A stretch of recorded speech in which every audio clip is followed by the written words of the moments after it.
सी बात है, बड़ी तेजी के साथ मैं खत्म कर दे रहा हूँ। Characteristic of ionic compound, characteristic of ionic compound. सबसे पहले तो लिख देते हैं जरा सा characteristic of ionic compound, IC. देखिए कई कैरेक्टरिस्टिक होंगे। सबसे पहले तो यही होगा कि जो आयनिक कंपाउंड की जो कॉन्स्टिट्यूएंट यूनिट होती है आयन होती है ना। पहली बात तो यही हो जाएगी, इसकी कॉन्स्टिट्यूएंट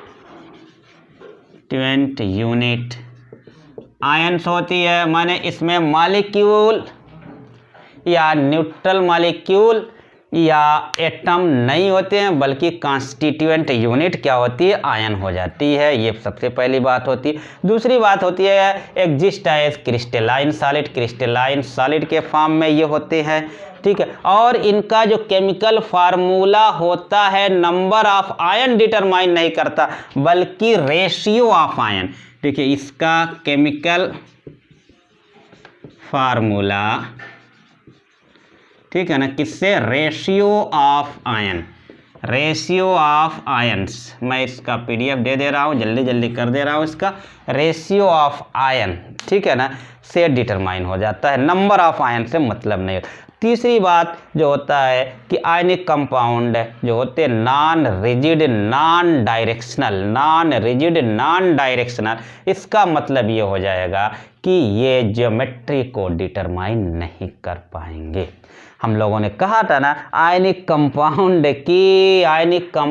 की ज्योमेट्री को कौन डिटरमाइन करता था, radius ratio, ratio of ion. देखिए ना, रेशियो ऑफ आयन माने रेडियस रेशियो वो क्या था, रेशियो ऑफ आयन ही तो था, केटायन की रेडियस अपॉन एनायन की रेडियस। उससे कोऑर्डिनेशन नंबर आई थी और एक टेबल मैंने दिया था 0.155 से कम है तो कोऑर्डिनेशन नंबर 2। हाँ, आयन आयन आयन, केटायन का आयन और एनायन का आयन। भाई आयनिक कंपाउंड किसके बने होंगे, केटायन के और एनायन के।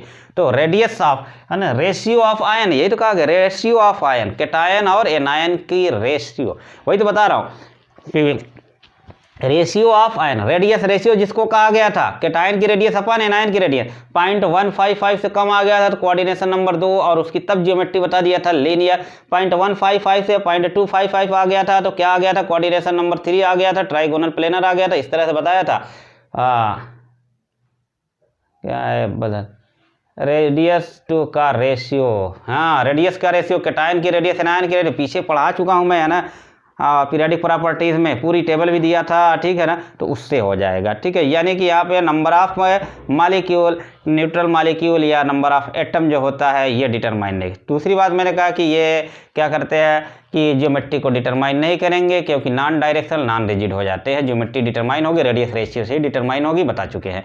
चलिए आगे बढ़ते हैं। उसके बाद कहते हैं कि ये आयनिक कंपाउंड जो होते हैं कि do not conduct electricity in solid state. हालांकि एक बार बात मैं कर चुका हूँ, सॉलिड स्टेट में इलेक्ट्रिसिटी को, जैसे सोडियम क्लोराइड है तो वो इलेक्ट्रिसिटी को कंडक्ट नहीं करेगा अगर सॉलिड फॉर्म में रहेगा तो। लेकिन अगर उसमें पानी डालिए, सोल्यूशन बनाइए तो वहाँ पे सोडियम आयन और क्लोराइड आयन बन जाएगा। अब वो कंडक्ट कर देगा इलेक्ट्रिसिटी, ठीक है ना, due to movement of ion. तो इस तरीके से कह सकते हैं कि कंडक्ट करेंगे इलेक्ट्रिसिटी इन सॉल्यूशन फॉर्म, या कहते हैं मॉल्टेन स्टेट में भी। जब मॉल्टेन स्टेट माने जब मॉल्टेन कब होगा, जब बहुत हाई टेम्परेचर लगाओगे और उसकी वजह से क्या हो जाएगा, बहुत ज़्यादा काइनेटिक एनर्जी आ जाएगी। तो due to high kinetic energy की वजह से मॉल्टेन स्टेट में इलेक्ट्रिसिटी का कंडक्ट करेंगे। और कहते हैं कि सोल्यूशन में due to presence of ion की वजह से इलेक्ट्रिसिटी का कंडक्ट करेंगे। उसके बाद आयनिक कंपाउंड है, फोर्स ऑफ अट्रैक्शन क्या है, इलेक्ट्रोस्टैटिक फोर्स ऑफ अट्रैक्शन है, बहुत स्ट्रांग फोर्स हो जाता है। कहते हैं नेचर में सबसे स्ट्रांग फोर्स न्यूक्लियर फोर्स हो जाता है ना। उसके बाद इलेक्ट्रोस्टैटिक फोर्स हो जाता है, फिर मैग्नेटिक फोर्स हो जाता है। तो ये बहुत स्ट्रांग फोर्स है। तो ये क्या हो जाएगा, इनको तोड़ने में काफ़ी ज़्यादा टेम्परेचर लगेगा, एनर्जी लगेगी। इसका मतलब होगा कि इसका मेल्टिंग पॉइंट और बॉइलिंग पॉइंट बहुत ज़्यादा होंगे। आयनिक कंपाउंड के मेल्टिंग पॉइंट और बॉइलिंग पॉइंट बहुत ज़्यादा हो जाएंगे। उसके बाद क्या हो जाए, कहते हैं ना कि ये पोलर है। आयनिक कंपाउंड कैसा है देखिए ना, खूब ज़्यादा इलेक्ट्रोनिगेटिविटी डिफरेंस है। पोलर है तो किस में सॉल्युबल होंगे, पोलर में सॉल्युबल होंगे। सॉल्युबल इन वाटर या कहिए कि पोलर सॉल्वेंट में सॉल्युबल होंगे, लेकिन इनसॉल्युबल हो जाएंगे नॉन पोलर, जैसे बेंजीन है, कार्बन डाइसल्फाइड है, इन सब में कैसे हो जाएंगे, इनसॉल्युबल हो जाएंगे। ठीक है, ये सारी बातें हो जाए। उसके बाद जो होता है एक पॉइंट ये हो जाता है, इनके रिएक्शन जो होंगे, इनके रिएक्शन जो होंगे काफ़ी फास्ट होंगे। क्यों? क्योंकि आयन होते हैं, आयन होते हैं, आयन जो होता है बड़ी तेज़ी के साथ क्या हो जाएंगे, अट्रैक्ट होंगे, और माने आयनिक रिएक्शन बहुत फास्ट हो जाता है। और हम लोग इसको कैटेलिस्ट में पढ़ते हैं, ऐसे कहते हैं कि यहाँ की एक्टिवेशन एनर्जी क्या हो जाती है, ज़ीरो हो जाती है। एक्टिवेशन एनर्जी उसको कहते हैं कि जो कि किसी रिएक्शन को होने के लिए, ठीक है ना, ज़रूरी हो जाती है। कुछ एनर्जी अपने पास होती है, उसके अलावा जितनी और की ज़रूरत पड़ती है उसको एक्टिवेशन एनर्जी कहते हैं। तो इसके पास एक्टिवेशन एनर्जी ज़ीरो होती है, माने रिएक्शन होने के लिए इनके पास खुद इतनी एनर्जी होती है, इसलिए आयनिक रिएक्शन बहुत बहुत फास्ट हो जाते हैं। और फिर एक खास बात ये हो जाती है कि आयनिक कंपाउंड जो होते हैं ये शोज फिनोमेना ऑफ आइसोमॉर्फिज्म। अब ये टर्म आता है, आइसोमॉर्फिज्म की फिनोमेना शो करते हैं। अब आइसोमॉर्फिज्म क्या हो जाते हैं, आइसोमॉर्फिक किसको कहेंगे, ठीक है ना, कि सिमिलर अरेंजमेंट, ऐसे कंपाउंड 2 और 2 से ज़्यादा, ऐसे जैसे आइसोमेरिज्म हुआ करता था, इसी तरीके से इसको कहते हैं कि 2 और more compound having similar arrangement of atoms, ठीक है ना, and number of electron. Similar arrangement of electron and atom, similar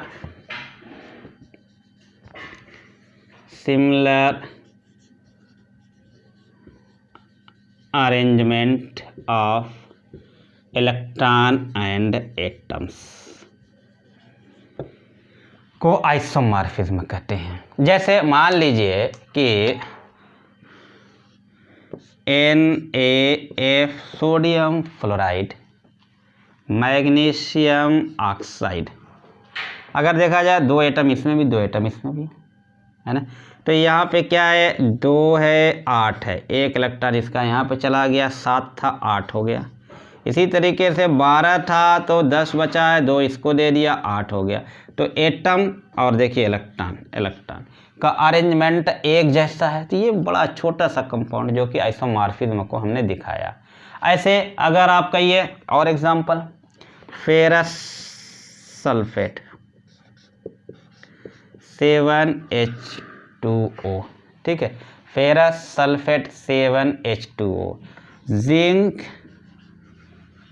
sulphate 7H2O, देखिए एक एटम SS4 मैंने सब एटम और इलेक्ट्रॉन का अरेंजमेंट सिमिलर है। फिटकरी सुना होगा, एलम, सारी फिटकरियाँ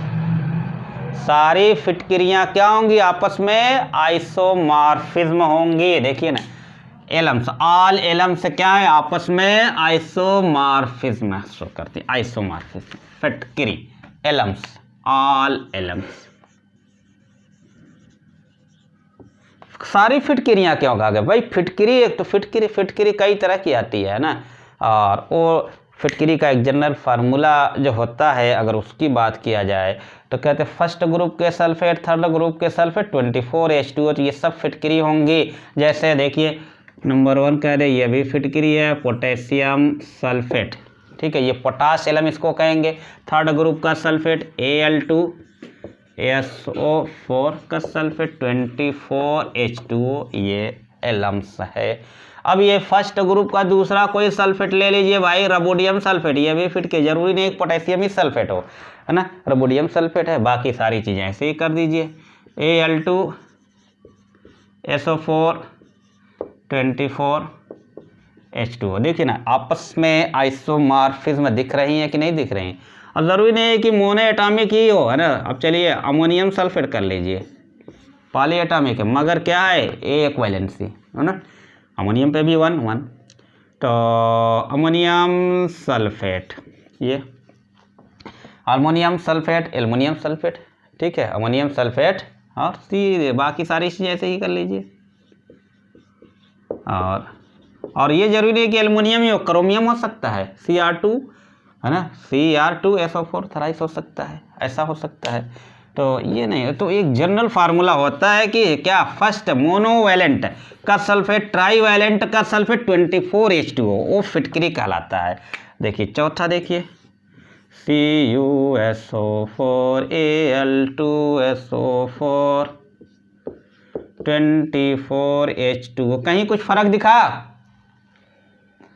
क्वेश्चन कर देगा, 4 ऑप्शन देके कहेगा कि इसमें से कौन सा आइसोमॉर्फिज्म नहीं है, फिर क्वेश्चन कर देगा इन चारों में से कौन सा फिटकरी नहीं है, फिर क्वेश्चन कर देगा इसमें से कौन सा, इसमें कौन सा स्यूडो फिटकरी है, स्यूडो एलम है, फॉल्स फिटकरी है। देखिए सब में नंबर ऑफ एटम 2 2 2 और यहाँ पे 1 है ना, तो ये फिटकरी नहीं है, ये आइसोमॉर्फिज्म नहीं है, नॉट फिटकरी, नॉट आइसोमॉर्फिज्म, फिटकरी नहीं है तो क्या है, स्यूडो एलम है, स्यूडो एलम, ये भाई ये स्यूडो एलम है।